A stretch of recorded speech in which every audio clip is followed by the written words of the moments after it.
베드로후서 1장 우리 1절부터 우리 한 절씩 나누어서 읽고 우리 7절 우리 합독하도록 하겠습니다. 베드로후서 1장 1절입니다. 예수 그리스도의 종이며 사도인 시몬 베드로는 우리 하나님과 구주 예수 그리스도의 의를 힘입어 동일하게 보배로운 믿음을 우리와 함께 받은 자들에게 편지하노니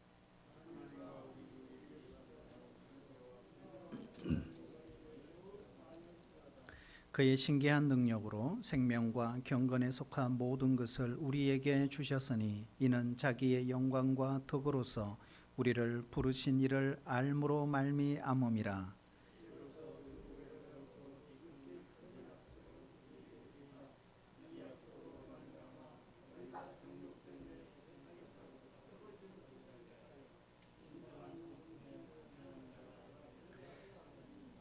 그러므로 너희가 더욱 힘써 너희 믿음의 덕의 지식을 경건의 형제 우애를 형제 우애의 사랑을 더하라. 아멘. 이 시간에 우리 특송 있습니다. 우리 이경희 집사님 나오셔서 우리 특송해 주시겠습니다.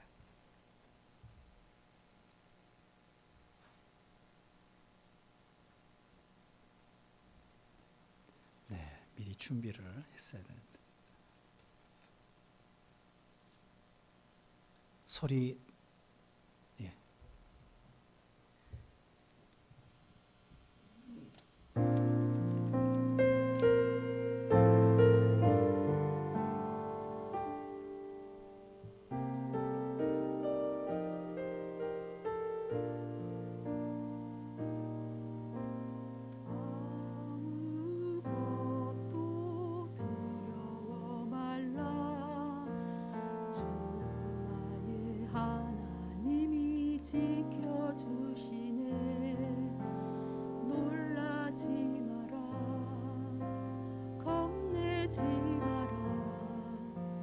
주님 나를 지켜주시네. 마음은 겨워 지칠지라도 주님 나를 지켜주시네. 세상의 험한 풍파 몰아칠 때도 주님 나를 지켜주시네.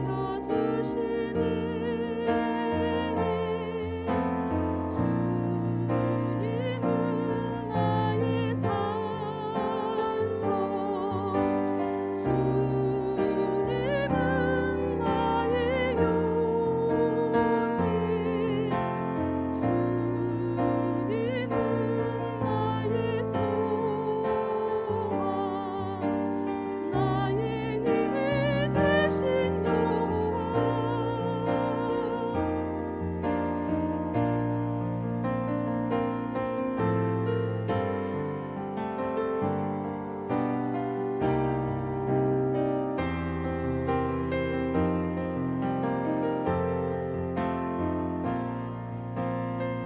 아무것도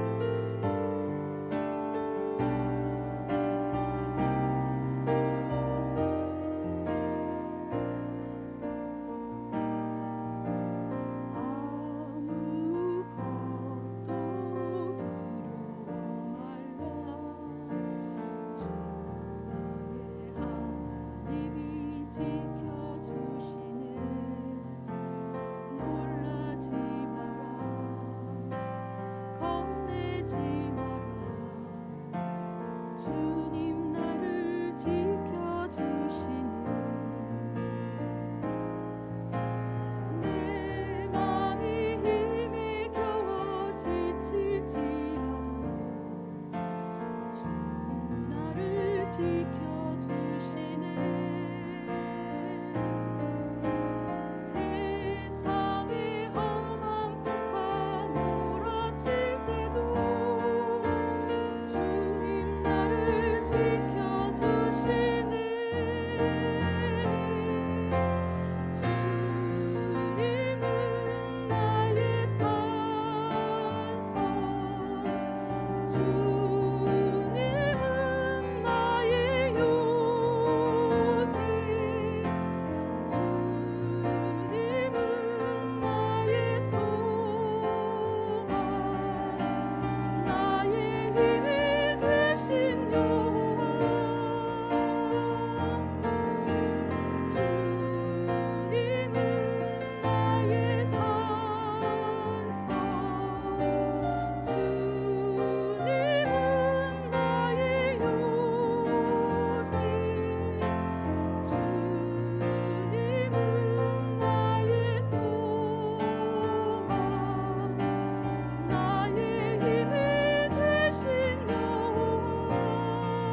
좀 자주 하시면 얼마나 좋겠어요.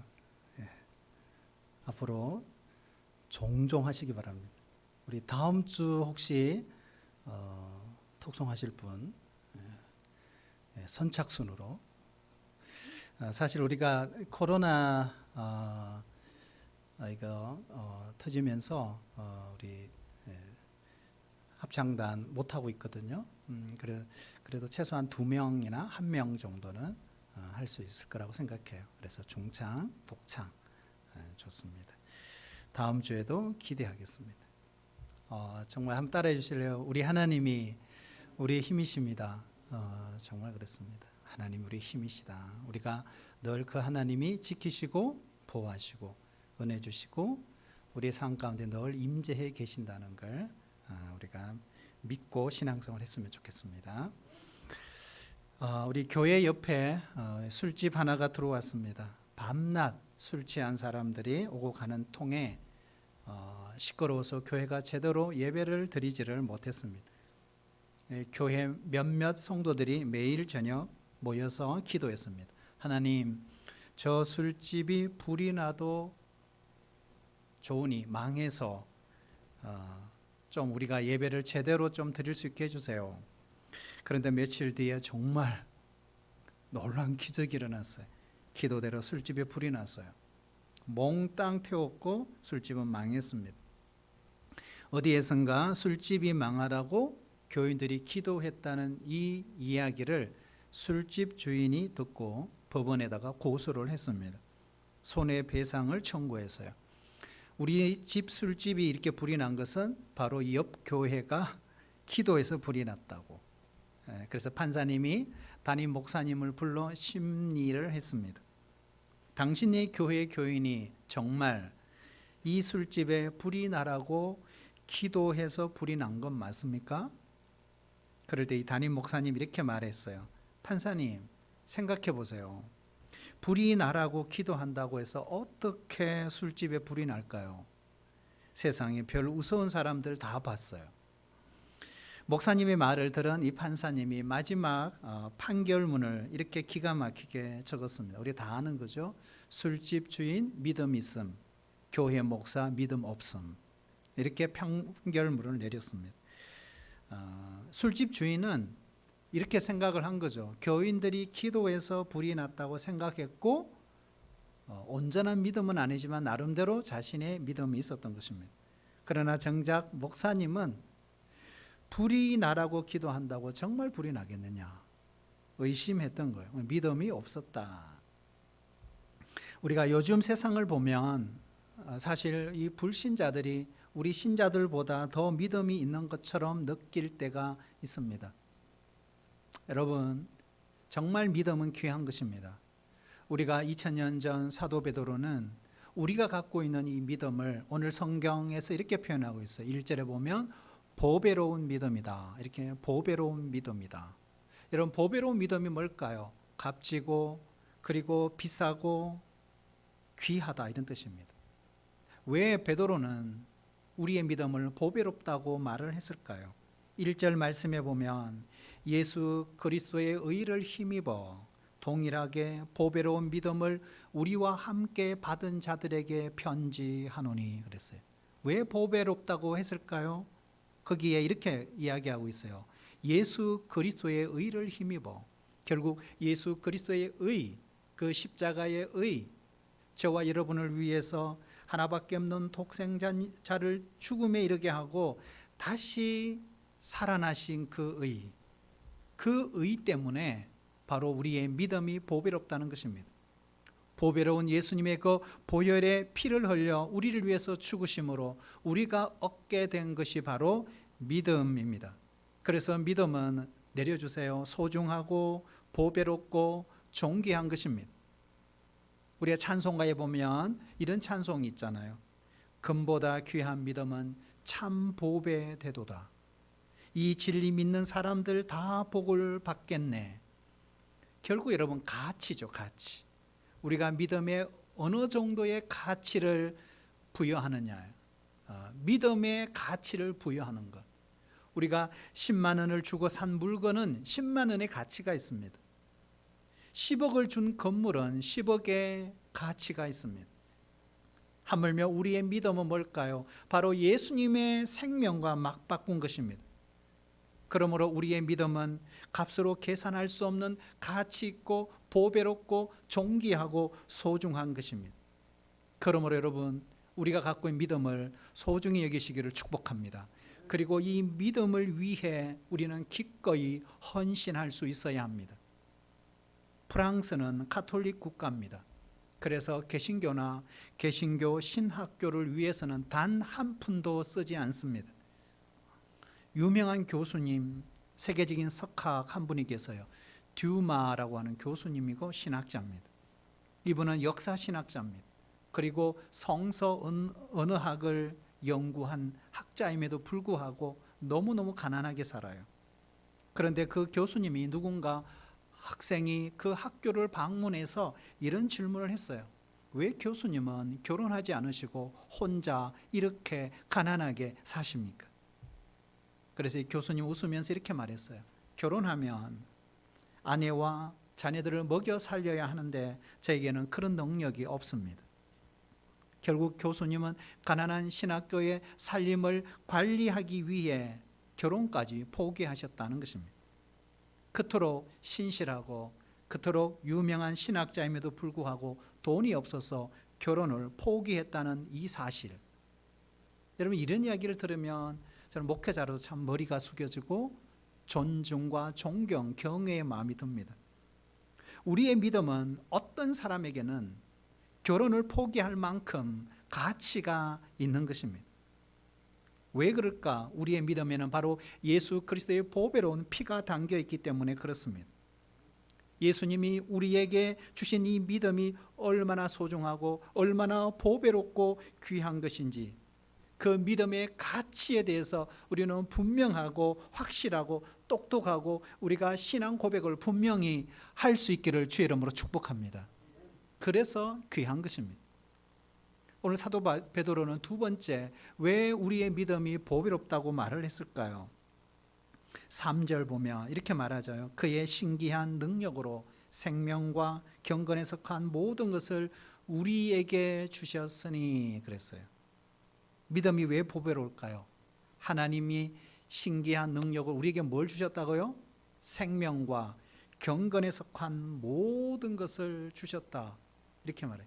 자, 여기에 생명과 경건에 속한 모든 것. 가만히 생각해 보면 아하, 그런 말이구나, 이해가 됩니다. 생명과 경건에 속한 모든 것, 이거 뭘까요? 우리가 인생을 살아가면서 우리에게 필요한 육적인 것, 모든 영적인 것, 이것이 바로 생명과 경건에 속한 모든 것입니다. 자, 그러면 무엇으로 이것을 우리에게 주셨나? 신기한 능력. 이 신기한 능력이 뭘까요? 바로 믿음의 믿음. 그래서 믿음을 통하여 우리에게 영육간에 필요한 모든 것을 하나님께서 우리에게 주셨다, 이렇게 말씀하고 있습니다. 우리가 비가 올 때 그릇을 엎어놓고 있으면 물 한 방울도 우리는 담을 수 없는 것처럼 하나님이 하나님의 자녀된 저와 여러분에게 모든 것을 주시려고 해도 그것을 받을 만한 그릇이 없으면 우리는 아무것도 받을 수가 없습니다. 아무리 좋은 음식이라도 식욕이 당기지 않으면 소용이 없습니다. 그러므로 믿음은 그냥 믿음이 아니에요. 하나님께서 주신 모든 것들 받아 누리고 소유하는 데 필요한 그릇이 뭐예요? 바로 믿음이에요. 기적이 기적이 되고 축복이 축복이 되고 하나님의 그 약속의 말씀이 약속이 되게 하는 것이 바로 뭐예요? 믿음이라는 거, 믿음. 그래서 믿음은 귀한 것입니다. 보배로운 것입니다. 가치 있는 것입니다. 세 번째로 오늘 4절에 보면 사도 베드로는 믿음이 보배로운 이유 또 한 가지를 소개하고 있어요. 4절 우리 같이 한번 4절 전체 한번 읽어볼까요? 예, 시작. 이로써 그 보배롭고 지극히 큰 약속을 우리에게 주사 이 약속으로 말미암아 너희가 정욕 때문에 세상에서 썩어질 것을 피하여 신성한 성품에 참여하는 자가 되게 하려 하셨느니라. 아멘. 자, 이로써, 이게 중요해요. 이로써가 뭘까요? 되게 어렵죠? 그래서 다른 번역본을 우리가 비교해 보셔야 합니다. 이로써 이 말은 뭘까요? 믿음으로써, 믿음으로써.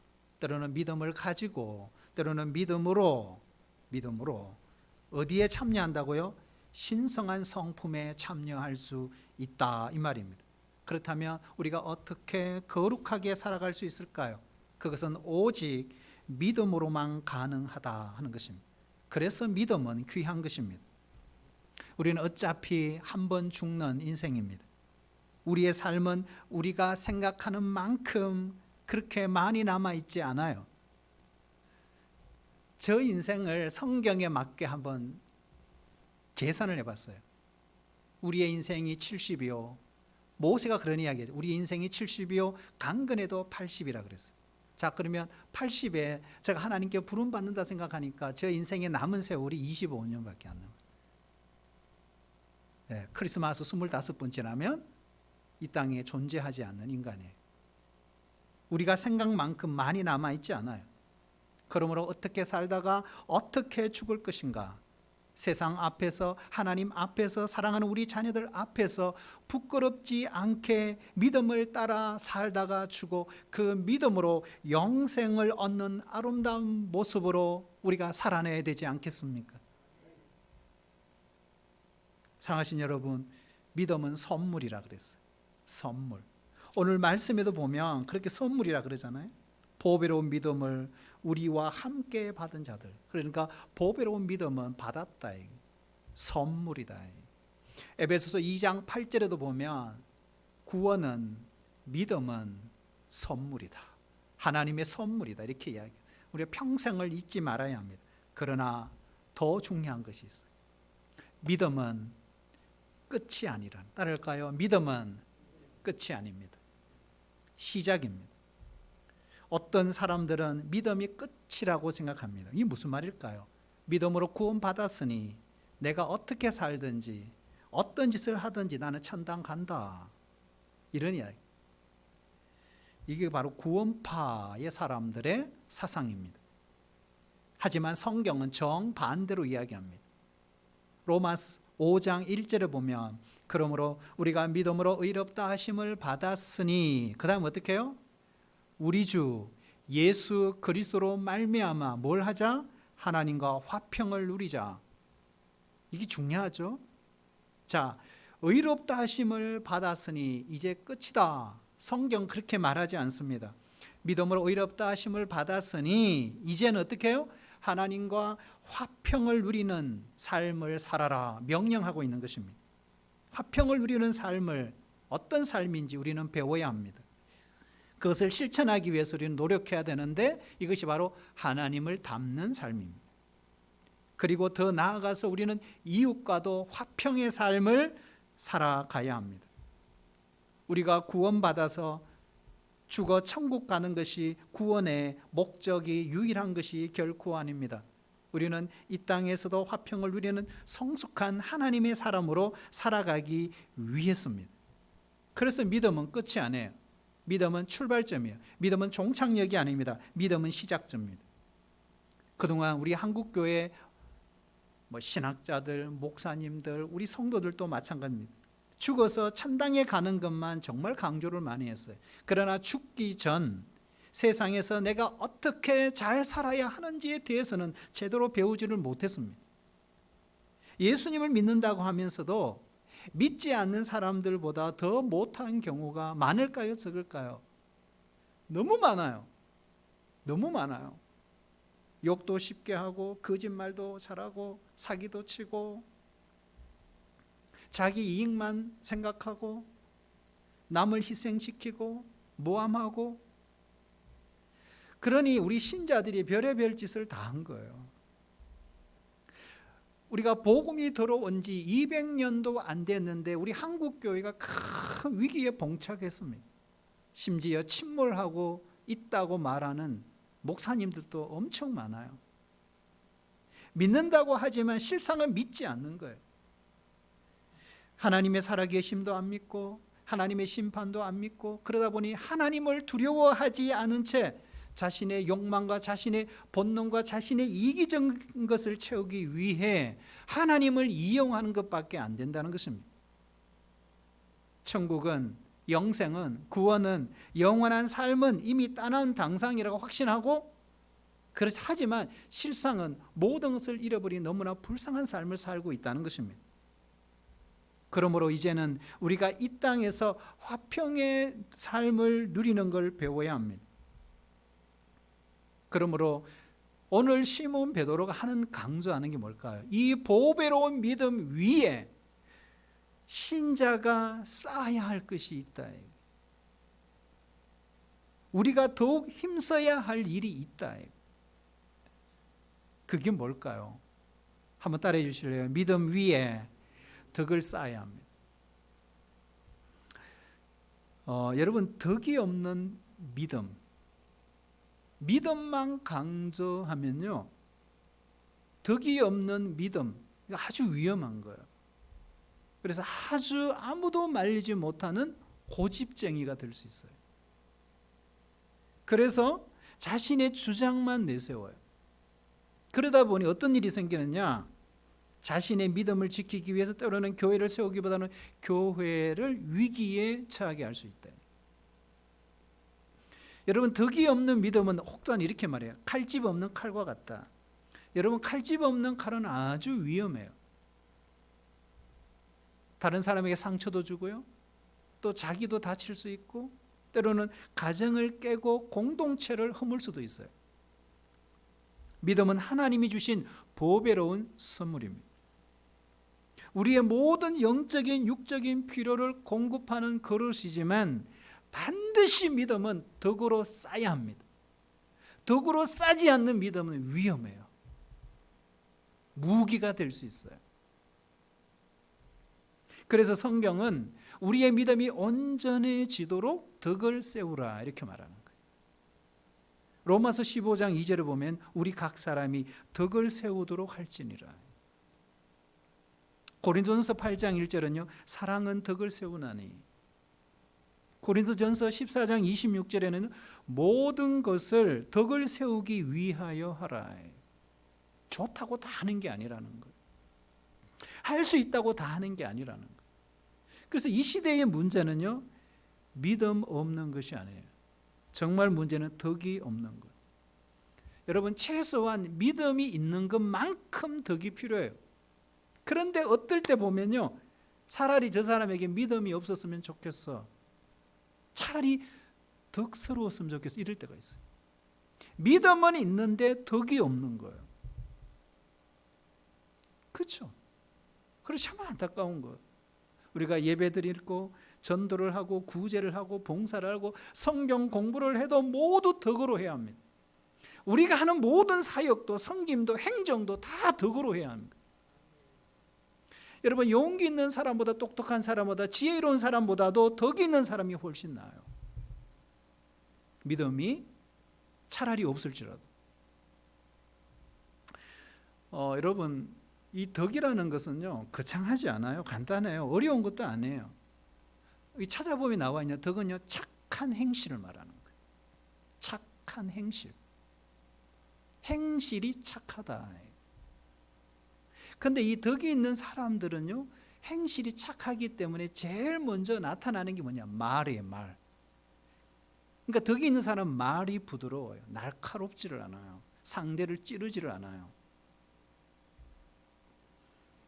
말하는 것부터 온유해요. 겸손해요. 에베소서 4장 29절에 보면요, 이 덕이 있는 사람은요, 더러운 말을 입 밖으로 내지 않는다 그랬어요. 그리고 항상 덕을 세우는데 신경을 쓰고 늘 선한 말을 하고 내 말을 듣는 사람들에게 은혜가 되도록 한다. 여러분, 말은요, 사람을 죽이기도 하고 살리기도 하잖아요. 칼은 우리의 몸을 해야 합니다. 하지만 말은 우리의 영혼을 죽일 수도 있어요. 그래서 여러분, 무엇보다도 우리는 늘 덕이 있는 사람은 말에 조심해야 한다. 여러분, 자료를 찾다 보니까요, 어떤 사람이요, 백설공주를 새롭게 정의를 했어요. 사행시를 지었어요. 여러분, 운을 한번 띄워주실래요? 같이 해야죠. 시작. 백방으로. 설치고 다니면서 공포에 주 땡땡을 놀리는 사람, 백설공주. 이름에 맞지 않게 내용은 너무 아니에요. 사실은 우리가 별로 좋은 표현은 아니에요. 교회에서 쓰기는. 그런데 말 조심하는 경고문으로 충분하다. 여러분, 큰 일은 작게 말하는 것입니다. 작은 일은 아예 말하지 않는 것입니다. 말 잘하는 사람이 아니라 잘 말하는 사람이 되라. 항상 이야기하죠. 그리고 여러분, 우리가 또 하나 잊어버리지 말 것이, 이 덕이라는 뜻 속에요, 우리가 생각지 못한 뜻이 있어요. 원문에 보면 excellent, 최고, 이런 뜻이 있어요. 덕이라는 것은 최고다, 이런 뜻이에요. excellent.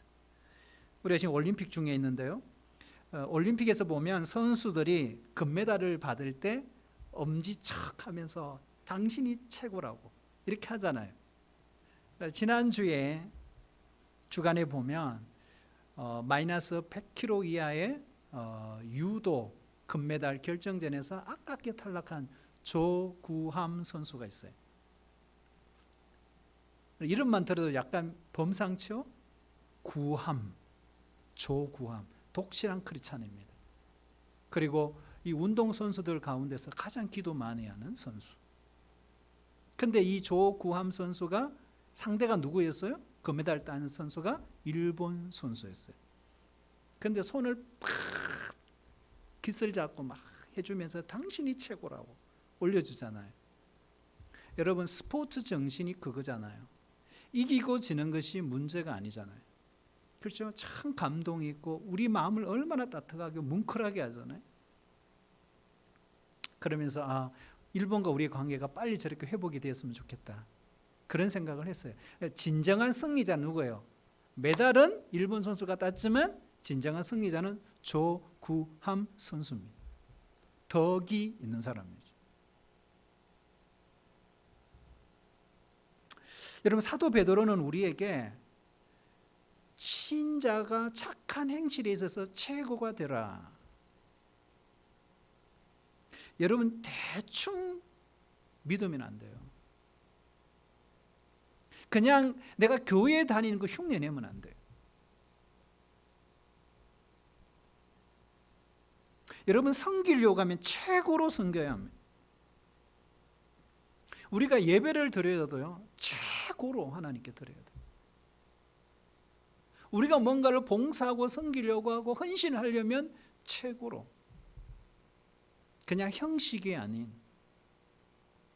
우리가 코로나 전국을 지나면서 우리도 나름대로 신앙이 다운되고 약해지고, 뭐 대충 기도도 그냥 대충,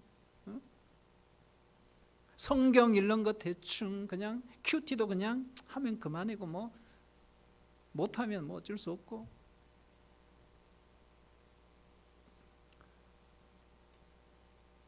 그래서 여러분, 대충 하는 신앙으로는요 얻을 수가 없어요. 얻을 수 있는 게 없어요. 그래서 우리는 최선을 다해야 된다.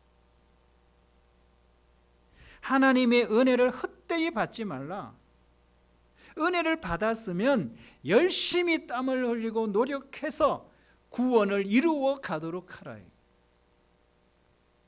여러분, 학생은 열심히 해야 합니다. 놀 틈이 어디 있어요? 공부해야 돼요. 해야 돼요. 여러분, 직장인은 직장에서 열심히 일을 해야 돼요. 그래서 돈 많이 벌어야 돼요. 11조 많이 하도록. 여러분, 우리가 어떤 작은 일에도요 하나님의 영광을 위해서 정말 땀방울을 흘려야 돼요. 말씀 사역자들, 순장님들, 교사들 참된 스승이 되도록 애써야 합니다. 한 영혼을 위해 최선을 다하는 그런 본의 모습을 보여줘야 되거든요. 여러분, 아내들은요 아름답게 행복한 가정을 만들기 위해서 정말 노력해야 돼요. 믿음이 좋다, 똑똑하다, 지혜롭다, 좋아요. 하지만 무엇보다 중요한 것은 덕이 있어야 합니다. 자, 우리 하나 더 볼까요? 그러면은 덕만 있으면 되느냐? 아니에요. 그것도 부족하다 그랬어요. 오늘 사도 베드로는 믿음 보배롭고 귀한 것이다. 그러나 그것만으로는 부족하다 그랬어요. 그래서 뭘? 덕으로 믿음을 감싸야 한다 그랬어요. 그런데 덕만으로도 부족하다. 여기에 반드시 뭐요? 지식을 더하는데 더욱 힘을 쓰라. 여러분, 지식이 중요해요. 얼마나 중요한지 몰라요. 우리가 알려고 노력해야 될 세 가지 지식이 있어요. 첫 번째가 하나님을 알아야 한다. 왜요? 하나님을 경외하는 것이 지식의 근본이니까. 두 번째, 나 자신을 알아야 합니다. 왜요? 내가 왜 사는지, 어디서 와서 어디로 가는지, 어떻게 살아야 하는지 그걸 알아야 하는 거예요. 세 번째, 세상을 알아야 합니다. 우리가 이웃을 알아야 합니다. 그래야 우리의 정체성과 내 사명이 무엇인지를 발견할 수 있는 거예요. 공부해야 돼요. 책을 읽어야 돼요. 열심히 배워야 돼요. 우리가 신자가 무식하다는 소리를 들으면 안 돼요. 요즘은 너무 좋은 시대예요. 유튜브 시대잖아요. 유튜브 시대. 뭐 없는 게 없어요. 내가 필요한 거 다 했어요. 그 속에. 조금만 노력하면 돼요. 요즘 저는요, 세계사에 푹 빠져 있어요. 세계사. 그리고 과학. 너무 재미있는 거예요. 뭐 저 혼자만 재미있을 수 있어요. 근데 여러분, 알아야 되고 배워야 되고, 여러분 그런 걸 공부하면서 하나님의 놀라운 역사들을 발견해요. 기가 막힌 역사들.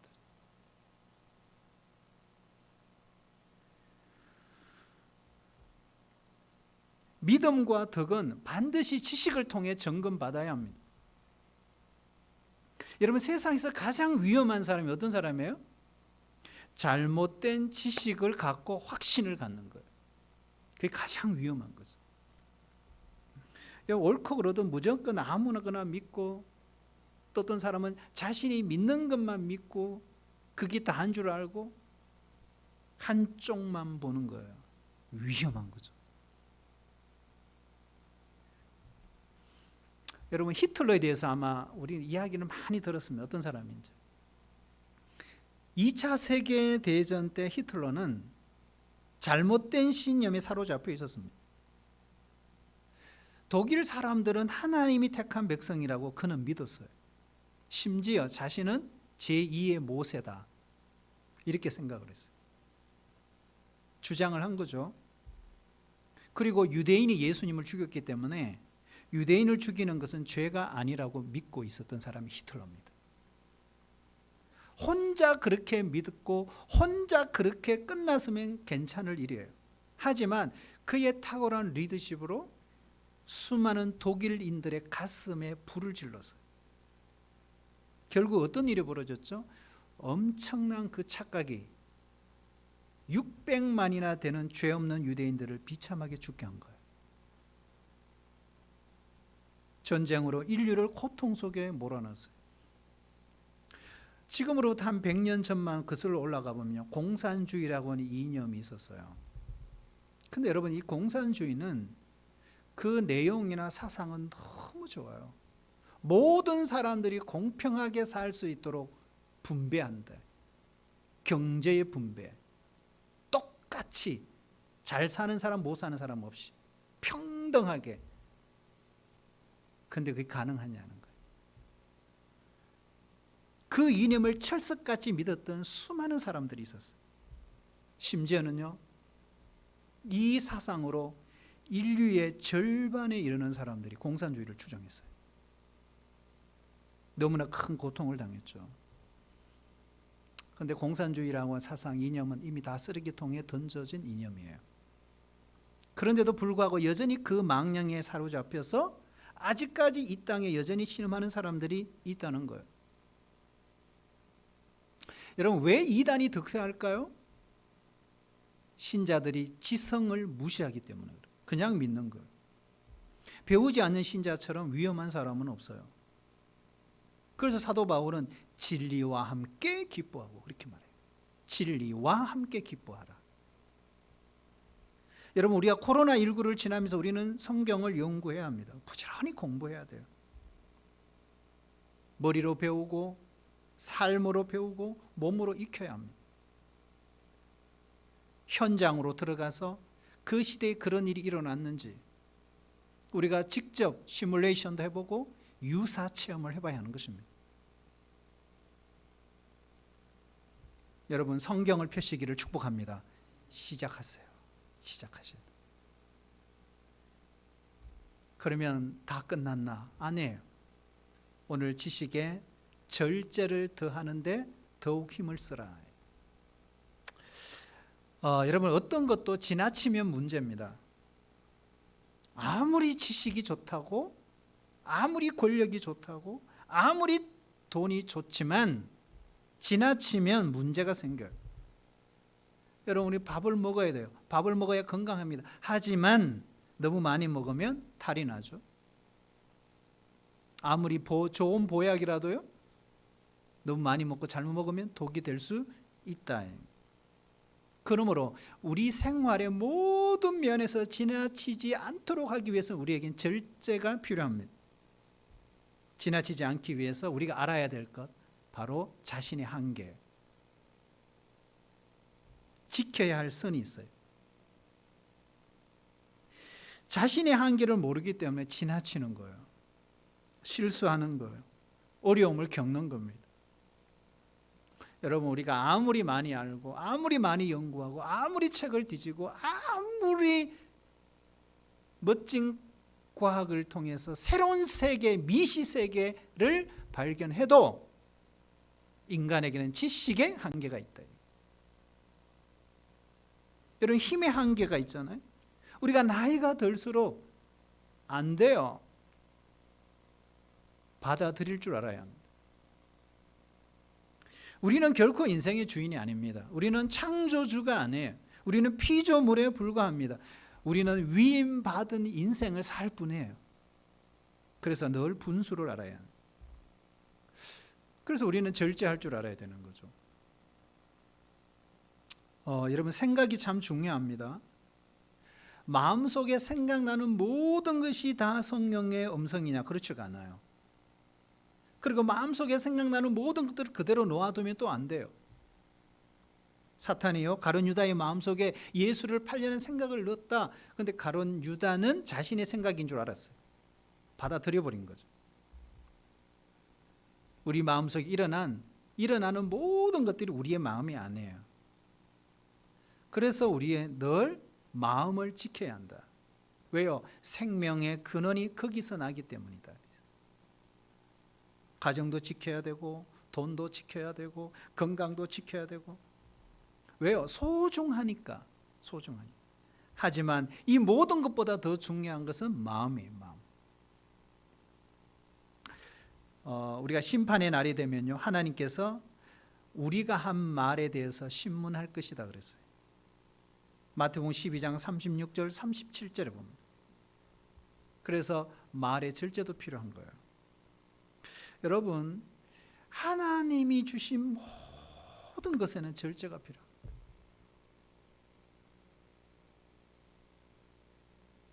여러분, 아담을 하나님이 창조하셨을 때 하나님의 형상으로 창조하셨어요.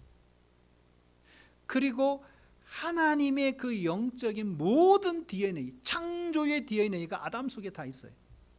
그러니 여러분, 지금 우리가 알고 있는 이 짐승의 모든 이름을 누가 지었어요? 아담. 대단하잖아요. 그렇잖아요. 하나님의 창조의 DNA가 아담에게 있으니까. 여러분, 인간은 위대합니다. 대기권 안에서만 산소가 있고 호흡을 할 수 있어요. 대기권 밖에 나가면 죽어요. 떠다녀요. 그런데 여러분, 인간이 연구하고 공부해서 대기권 밖에 나가서도 살 수 있도록 우주 정거장을 만들잖아요. 기가 막히잖아요. 여러분, 하나님이 주신 모든 것들은 선물이에요. 다 소중한 거예요. 천문학, 인류학, 고고학, 물리학, 생명공학, 이게 다 하나님의 창조의 DNA로 인간이 발견한 영역이란 말이에요. 그래서 우리의 양심과 법과 도덕과 이 모든 것들을 인간이 만들어냈단 말이에요. 하나님께서 우리에게 주신 거죠. 시간도 선물이죠. 재능도 선물이죠. 우리에게 이웃과 직장과 가정, 하나님이 다 주신 선물이에요. 근데 자신만을 위해 쓰다가 갈 거냐 하는 것입니다. 그래서 여러분, 아껴야 된다. 하나님 주신 선물을 낭비하면 안 돼요. 시간도 아끼고 재능도 아끼고 물질도 아끼고 건강도 아껴야 합니다. 그래서 어떻게 해요? 하나님의 나라와 이웃을 위해 섬길 줄 아는 사람들.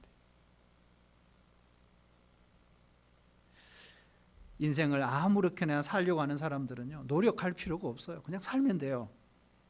절제할 필요도 없고 인내할 필요도 없고.